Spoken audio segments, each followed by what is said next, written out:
Conan had already faced enormous warriors, monsters twisted by dark magic, and even creatures that men preferred to call gods. But on that dusty road south of Koth, he encountered something different, a man, and that by itself would not have mattered. What made the encounter strange was something else. The man was not afraid. It was not courage. Conan knew courage. Courage came with tension, with heavy breathing, with muscles ready to react. That man had none of that. He simply stood in the middle of the road as if waiting for an old friend. The wind lifted dust around his boots. The sun was slowly sinking beyond the horizon, painting the sky with shades of iron and blood. Conan slowed his horse.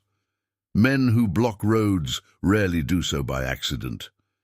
When the barbarian approached, he noticed the stranger carried no heavy armor. Only a simple sword hung at his waist. His body was lean, but marked by deep scars that spoke of many battles. But what truly caught Conan's attention were the eyes. They were calm, too calm. "You're in my path," Conan said, his voice deep like rolling stone. The man smiled slightly. Not an arrogant smile, not a provoking smile, just a peaceful one. "Then perhaps I am exactly where I should be." Conan dismounted slowly. He had seen many kinds of men in his life.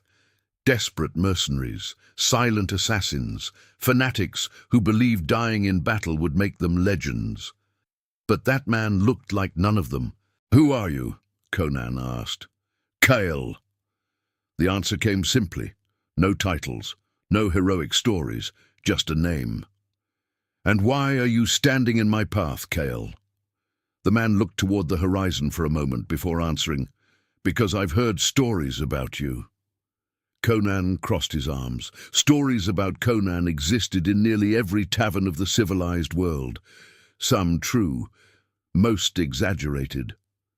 "And what do these stories say?" he asked. Kyle replied calmly, "They say you've faced monsters." Conan gave a half-smile. "I have." "They say you've faced kings." "That too." Kyle then looked directly at him. "But I want to know if you face something more difficult." Conan tilted his head slightly. "And what would that be?" Kyle answered without hesitation, "A man who is not afraid to die." Silence fell between them like an invisible blade. Conan had faced many men who claimed that. Almost all of them were lying. The fear of death is the root of nearly every human decision. It makes men obey kings. It makes soldiers hold formation. It makes thieves run when they realize they chose the wrong target. But sometimes, very rarely, someone appears who truly does not fear it. And that changes everything. "Why are you not afraid to die?" Conan asked. Kyle thought for a moment. "Because I've already lost everything that could bind me to this life."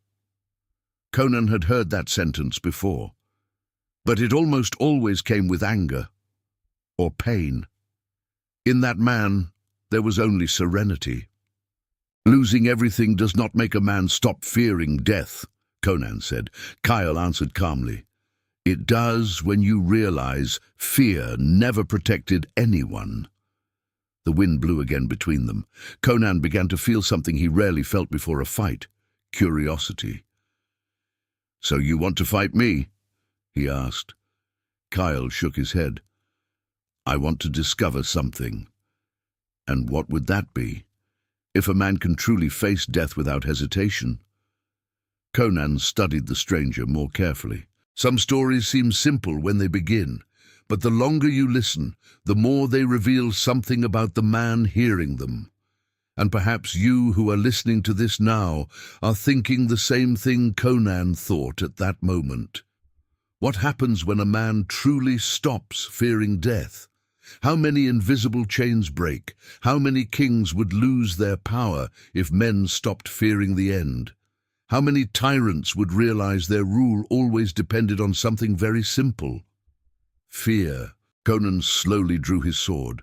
The blade reflected the dying sunlight. "There is a quick way to discover whether you fear death," he said. Kyle unsheathed his own sword. "I was hoping you would say that."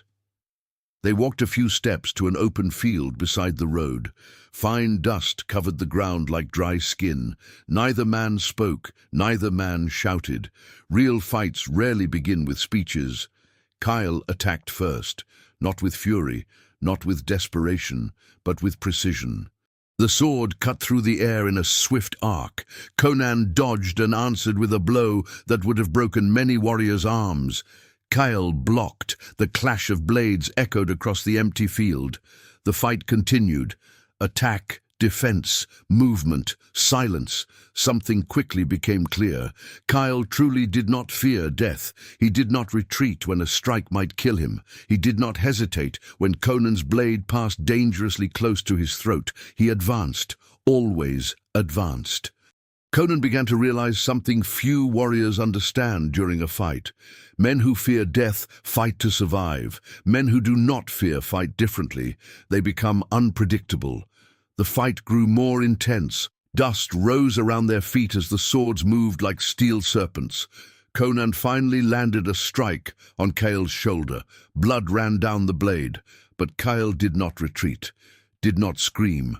He simply kept fighting. And in that moment, Conan understood. The man truly was ready to die. Not for glory, not for honor, but because he had accepted something most men avoid until their final moment. Death is inevitable, and when a man accepts that, fear loses its power. The fight continued for long minutes. Both men were wounded now. Both breathed heavier, but only one carried fear within his muscles. Conan noticed. And perhaps that is why this story continues to be told, because deep down everyone knows that the difference between two men in battle is rarely strength. It is what each man fears losing. Conan spun his body and disarmed Kyle with a swift strike. The stranger's sword fell into the dust. In a fluid motion, Conan placed his blade against the man's neck. Kyle did not react, did not try to flee, did not beg. He simply looked directly into Conan's eyes, and in that moment it became clear.